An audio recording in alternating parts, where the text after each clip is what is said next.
Hello and welcome, Disney Infiniteers. This is James from iHeartInfinity.com, and today we'll be taking a look at the brand new Captain America version 2.0 in Disney Infinity 3.0. Now, a point of clarification, since it can be a little bit confusing, this is the new Captain America that was released with Marvel Battleground, not the old Captain America that was released with the Avengers playset last year.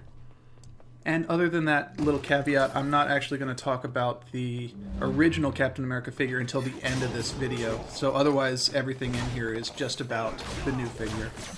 And with that in mind, let's go ahead and get started. And first up, like always, is background. Captain America first appeared in 1941 in Captain America Comics #1, and as you might guess from the time frame and the name of the character, he was pretty much a propaganda tool for America getting right into World War II. Although keep in mind that this came out in March 1941, which was before Pearl Harbor, so America was not actually involved with the war at this point directly. Now, his comic disappeared in the 1950s because the popularity of superheroes kind of fell after World War II, and he would have faded into obscurity if not for the fact that he was revived for the Avengers in 1964 when he joined the team in Avengers #4. And since joining the Avengers, he has become one of Marvel's most iconic characters and is considered one of the core Avengers, alongside Iron Man. And he, of course, has been in several movies, including 2 from the 70s and 1 from the 90s, as well as the 2 that have already come out as part of the Marvel Cinematic Universe, and the 3rd one, which is due out later this year. And with that info dump out of the way, let's go ahead and talk about compatibility. Captain America version 2 is from Disney Infinity 3.0, which means he only works in 3.0, not 1.0 or 2.0, and that is despite the fact that there is a Captain America figure in 2.0. This does not work with 2.0.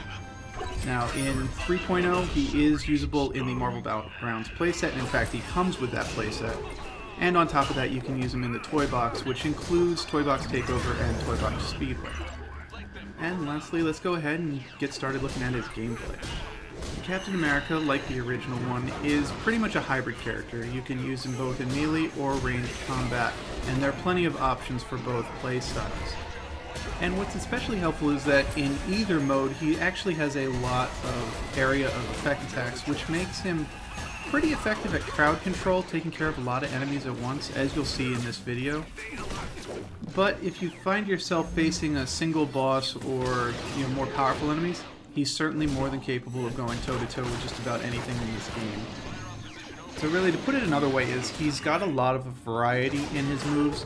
If you want, you can charge up his shield and throw it to hit multiple enemies at once. He's got single-target combos, which then lead into his finisher, which is a very powerful dash attack.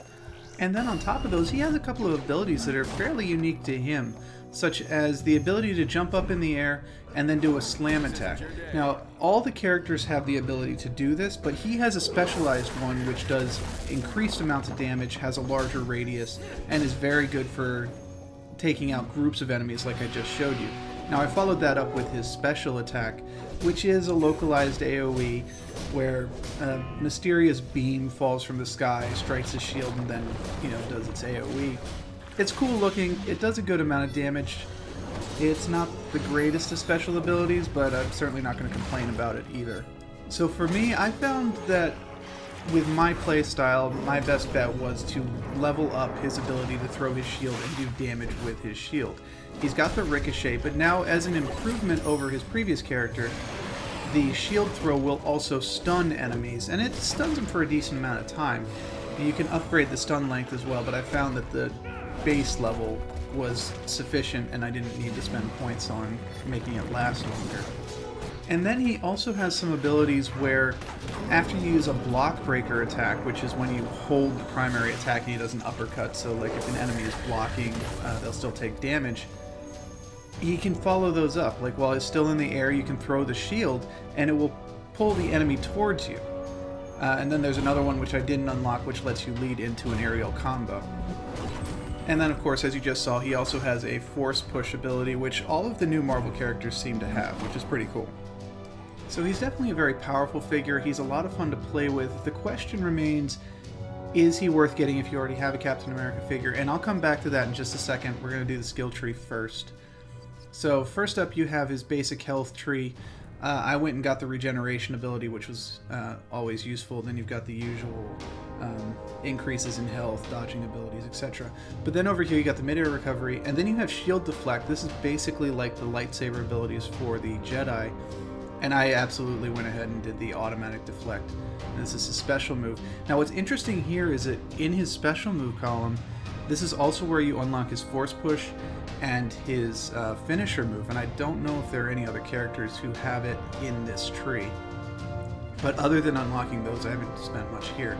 Now this is his melee tree.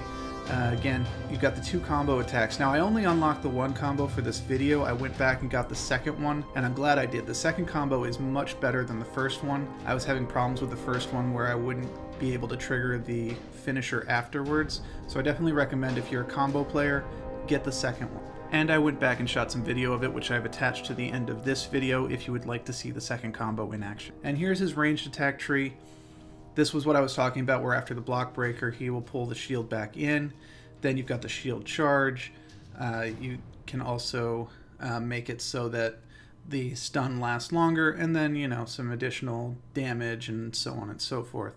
So you can see there's a lot of different options for this character. You can really play him in whatever style suits your preference. Now, after you've unlocked everything, he's got super jump, super strength, and marksmanship. Super jump is the only one of these you have to unlock. So now let's talk a little about the elephant in the room here.